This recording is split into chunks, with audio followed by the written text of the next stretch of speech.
So you want to improve your turbocharger spool and or its response.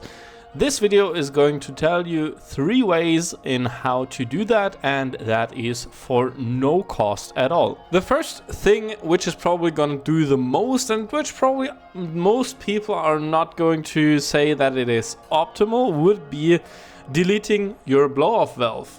Hold on a second, I'm going to explain why this makes a large or a huge difference, especially in between shifts with large turbochargers. If you have, compared to your engine size, a relatively big turbo, like for example a GT28, GT30 and up on a below 2 liter sized engine, then in between shifts you will have the issue that the boost pressure drops down to 0 because your blow-off valve opens all the way, which means it lets out all the boost pressure you have in your intercooler piping. While on small turbochargers, it does not take much time to build that boost pressure back up because they actually spool very quickly and have a good transient response. On larger turbos, that can lead to some issues and may take really long and may take quite a bit longer in comparison. So by deleting your blow-off valve, or another option would be installing a stiffer spring in your blow-off valve so that it opens later or only at a higher boost pressure, is that once you are shifting, more air is kept in the boost piping, or the pressure is kind of kept in the boost piping, and after the shift you will start with still a remaining amount of boost in the system, and therefore have a better response and a better transient response, especially in between shifts. The same effect can be had with wide open throttle shifting, or also called flat foot shifting, which can be programmed in a lot of standalone ECUs. Deleting your blow-off valve or not running a blow-off valve is also an option to do it. The only thing you have to look out for is that due to the higher thrust forces, the turbocharger bearings may wear out quicker if they're not a 360-degree thrust bearing or ball bearing turbos. So keep that in mind, and it's also going to produce a different noise, which some of you may like and some of you don't.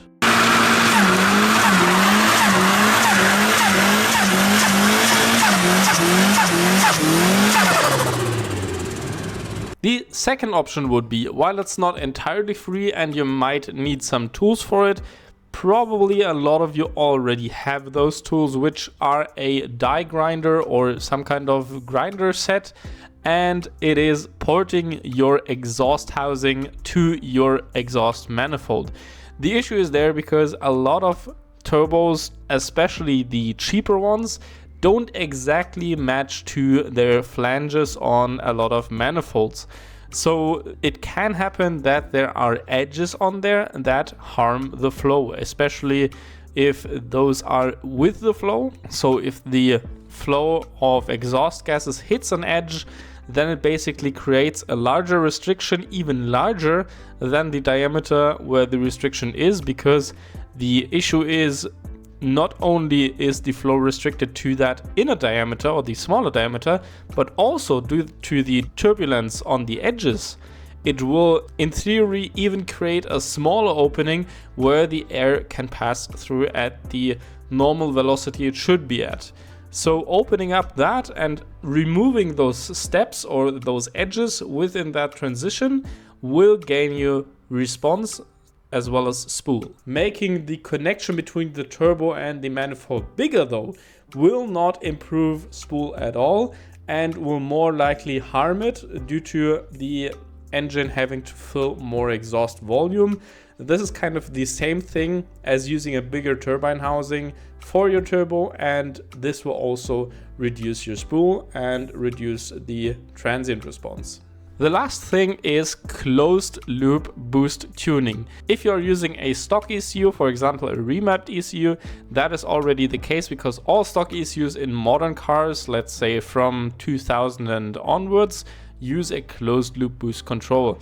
But in a programmable ECU, you have the option of using open loop, which uses a predetermined frequency or predetermined PWM frequency to actuate your boost controller or your electronic boost solenoid. And on closed loop, it actually does that kind of automatically. You or your tuner still have to tune that so that it actually works, but due to closed loop acting in a way where until the target boost is hit, the electronic boost solenoid is closing the path for the air to go to the wastegate actuator. The wastegate actuator can stay closed fully until the target boost is reached, and therefore can reach the target boost faster.